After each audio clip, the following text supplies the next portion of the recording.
The rain had fallen steadily for 3 days, turning the cracked pavement outside the corporate tower into a slick, reflective mirror. Inside, the air hummed with hushed conversations, muted keyboards, and the quiet tension that always hovered in the weeks leading up to fiscal reviews. I sat at my desk, my hands still cool from the damp city air, and stared at the spreadsheet before me. Rows of data, travel logs, flight receipts, hotel confirmations, certification fees. Everything was meticulously recorded. I had flown 87,000 miles last year, twice to Jakarta, 3 times to Lagos, 5 across Latin America, always with a purpose: to verify, to certify, to ensure our overseas operations met both local regulations and global standards. My name is Adrian Vale, and I am the lead compliance evaluator for Orion Global Manufacturing. I don't attend board meetings. I don't report directly to the CEO. But without me, Orion would be flying blind in 9 countries across 3 continents. That morning, I was summoned to the executive suite. Unusual. My direct supervisor, Helen, had texted simply, "Ms. Lang wants to see you. 10 o'clock. Don't be late." Ms. Lang, Eleanor Lang, was not my boss, nor was she on the operations team. She was the wife of Robert Lang, the company's CEO. Ostensibly, she advised on philanthropy and brand image. But over the past year, she had begun inserting herself more aggressively into financial decisions. Perhaps it was her newfound interest in fiscal responsibility after their yacht renovation in Monaco. Or perhaps, like many spouses of powerful men, she simply wanted to wield power of her own. When I stepped into the sleek, glass-walled office, Eleanor Lang stood by the floor-to-ceiling windows, her back to me. She wore a tailored ivory pantsuit, her dark hair swept into a loose chignon. She turned slowly, her smile thin and practiced. "Adrian," she said, "thank you for coming." I nodded. "Of course. I wasn't sure. I've been reviewing the expense reports," she cut in, walking to the long credenza where a tablet lay open. "Yours, in particular." My stomach tightened. I've always submitted full documentation. Every flight, every meal, every local transport. All within policy. She picked up the tablet, swiping through pages. "I see that. But the total, over $157,000 in travel expenses this year.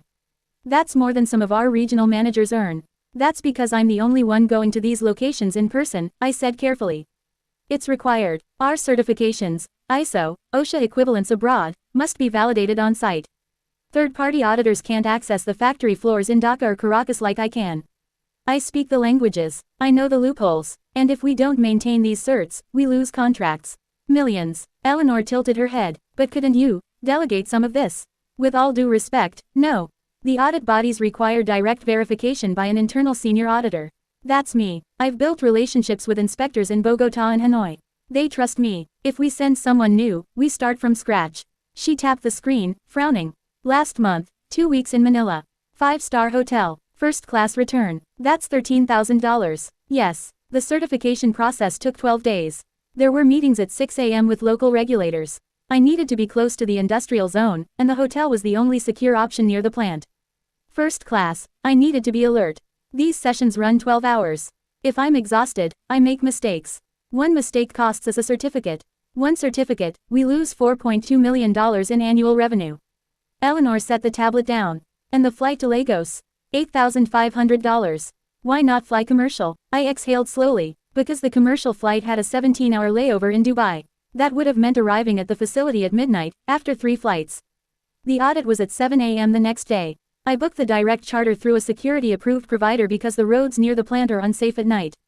"It's protocol." She studied me for a long moment. Then, with a sigh, she sat.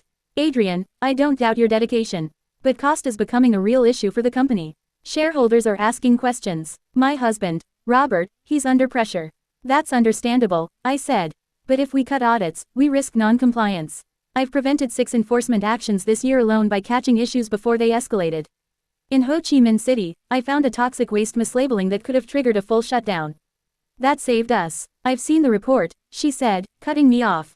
"But saving money isn't the same as not spending it. And your expenses are conspicuous."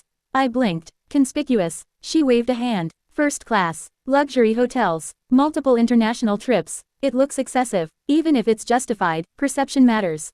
Especially now." There it was. Not operational necessity. Not compliance. Perception. "We could send regional managers," she suggested. "They aren't certified auditors. And even if they were, they don't have the clearance to review proprietary safety protocols. That's why I'm the only one who does it." "We could hire a firm," she said. "They charge double, take 3 times as long, and don't know our systems." Last time we tried, they missed a fire code violation in Peru that I caught on my next visit. Eleanor stood again, smoothing her jacket. Adrian, I've made a decision. Your position, it's being restructured. My breath caught. Restructured how? We're moving to a hybrid model.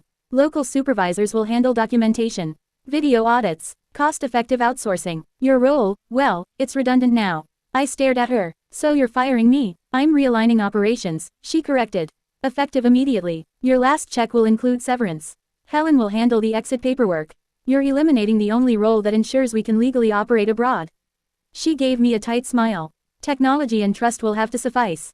2 months later, the Jakarta plant lost its ISO 14001 certification. A regulator found discrepancies in waste disposal logs that hadn't been physically verified in 9 months. Fines, $600,000. Export suspension, 120 days. Loss, $8.3 million. The Lagos facility was cited for unsafe worker conditions. A local union filed a class action.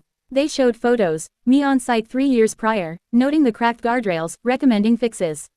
The report had been archived. Ignored. Then came the news that hit hardest. The Manila site failed a surprise OSHA equivalent inspection. They discovered expired safety equipment, untrained supervisors. The contract with Orion's largest electronics client was terminated. Robert Lang called an emergency board meeting. I learned all this from Helen, who called me late one night. They're scrambling, she said. Robert found your old audit notes. He's furious. He didn't know you'd flagged Manila 6 months ago. He thought it was fine. Of course he didn't, I said quietly. Eleanor scrubbed my reports from the priorities list. Said they were alarmist. Quote, she's blaming the regional managers now, Helen said. But Robert's asking, desperately, where you are. I sat in my apartment, rain tapping against the window, a cup of cold tea in my hands. I can't come back, I said. Not after what she did. You were the only one who understood the cost of not spending. I smiled bitterly. Apparently, she only understood the cost of spending.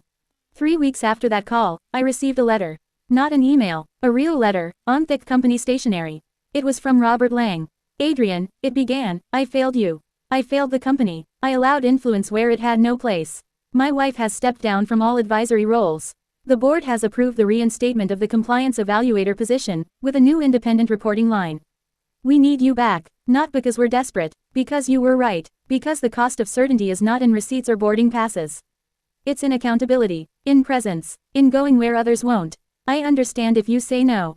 But if you'll consider it, my door, truly, is open. I read the letter twice. Then I stood, walked to my bookshelf, and pulled out a worn leather journal, my field log from Jakarta, 2021. Flipped to a page near the back. Scribbled in the margin, certainty isn't bought. It's earned. I picked up the phone. But not to call Robert. I dialed a number in Singapore. Hello, Mei Ling, Adrian here. Remember that offer you made last year? The regional compliance director role. I'd like to accept. I hung up, walked to the window, and watched the city lights flicker through the rain. Some costs, I thought, can't be measured in dollars. And some people never learn the price of cutting corners, until the whole structure collapses. But I had places to be. Real places, with real problems. And this time, someone else would be paying the fare.